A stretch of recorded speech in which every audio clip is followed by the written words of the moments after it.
ഒരു ദേവദാസി ചോദ്യമൊന്നുമില്ല, ന്യായീകരിച്ചോളൂ. ആ ഒരു ദേവദാസി ഐറ്റം നിനക്കുണ്ട്. അതുകൊണ്ട് നീ അത് അവിടെ കയ്യിൽ വെച്ചാ മതി. എന്തായി പരിപാടി? ഈ സുനിത ദേവദാസിമാരും പ്ലക്കികളും ഒക്കെ വന്നിറങ്ങി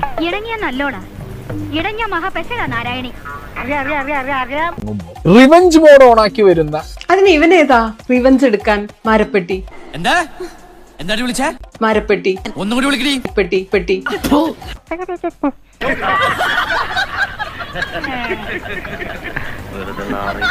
ഞാൻ നോക്കുമ്പോ നീയൊക്കെ വലിയ സംഭവം, ഞാനെന്തോ വലിയ വെടലിയായിട്ട്. എന്നാൽ ഇവന്റെ ക്രെഡിബിലിറ്റി പൊട്ടിക്ക. അങ്ങനെ നീയൊക്കെ കൂട്ടം കൂടിയിട്ട് അടിച്ചു കഴിഞ്ഞാൽ പൊട്ടുന്ന ക്രെഡിബിലിറ്റി ഒന്നും അല്ല. ഞാൻ ഈ കുടുംബത്തിന് വേണ്ടി സഹിച്ച ത്യാഗം എല്ലാവരും അറിയണം. ത്യാഗം പോടപ്പുല്ലേ. ആണും തൂണും ഇല്ലാത്ത കുടുംബത്തിൽ കയറി ആളായതും പോരാ അവന്റെ ഒരു ഒരക്കേമിലെ ത്യാഗം. Flash back. സീക്രട്ട് ഏജന്റിന്റെ ഒരു വീഡിയോ വരികയാണ്. നിങ്ങൾ കേട്ടത് സത്യം തന്നെയാണ്. അവന്റെ ഭാര്യ ഒളിച്ചോടി പോയി എന്നവൻ എന്നോട് സമ്മതിച്ചു. പിന്നെ എന്റെ ജോലി വീഡിയോ ചെയ്യലാണല്ലോ, അതുകൊണ്ട് ഞാൻ ഈ വീഡിയോയിൽ വന്ന അക്കാര്യങ്ങൾ നിങ്ങളോട് പറയുന്നു എന്ന് പറയുന്ന ഒരു വൃത്തികെട്ട വീഡിയോ. അതേതായാലും നന്നായി. കുടുംബത്തിൽ പറഞ്ഞവർ ഇങ്ങനെ തന്നെ ചെയ്യണം. അതാ അതിന്റെ അന്തസ്സെന്ന് പറയുമായിരുന്നു.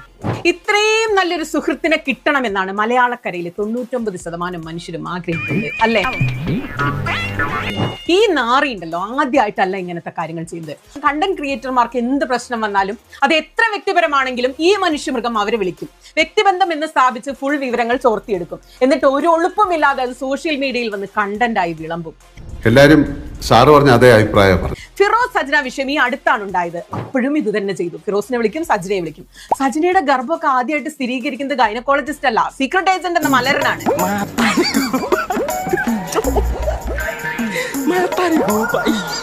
ഒന്നുമില്ലല്ലോ പറയാനെ കൊണ്ട്. ഒന്നുമില്ല, അങ്ങനെ പോവല്ല.